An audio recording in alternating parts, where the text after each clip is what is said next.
ఎప్పుడైతే యేసు ప్రభు ఆ మందిరంలోకి వచ్చాడో నేరుగా ఆయన దృష్టి ఆమె మీదనే పడ్డది.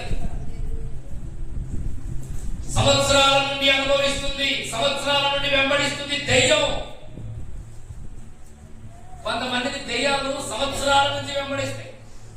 చూడ్డానికి పైకి బాగానే ఉంటారు, సమయం వచ్చినప్పుడు కనబడుతుంది లోపల ఉన్న దెయ్యం.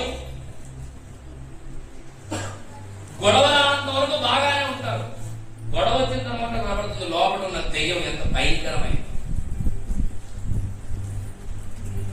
సంవత్సరాల కొద్ది రోగం పేరట నిన్ను వెంబడిస్తుందేమో దెయ్యం, అసూయ దేశాల పేరట నిన్ను వెంబడిస్తుందేమో అపవిత్రాత్మ. నీ శరీరాన్ని పాడు చేయడానికి, చేయవలసిన కార్యాలను చేయకుండా చేయకూడని కార్యాలను ప్రేరేపించేటటువంటి అపవిత్ర ఆత్మ ఒకవేళ నిన్ను వెంబడిస్తుందేమో. కొంతమంది చూపుల ద్వారా పవిత్రపరచడం, కొంతమంది మాటల ద్వారా పవిత్రపరచడం, కొంతమంది సహవాసాల ద్వారా పవిత్రపరచడం, కొంతమంది లోక సంబంధమైనటువంటి ఆచారాలు పద్ధతుల ద్వారా అపవిత్రపరచడం.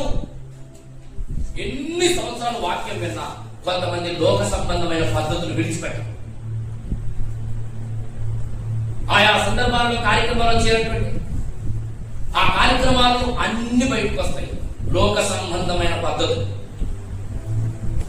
ప్రియ సోదరి సోదరులారా, మనము దేవుని కొరకు ప్రతిష్ఠింపబడిన వారముగా ఉండాలి. ఆమేన్.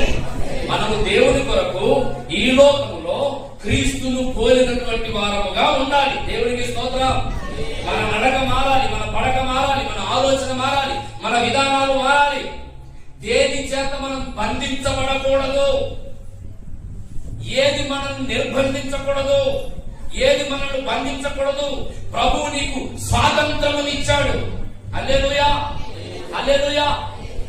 మరలా బంధకములలోనికి వెళ్ళొద్దు, మరలా బంధింపబడడానికి అవకాశం ఇవ్వద్దు.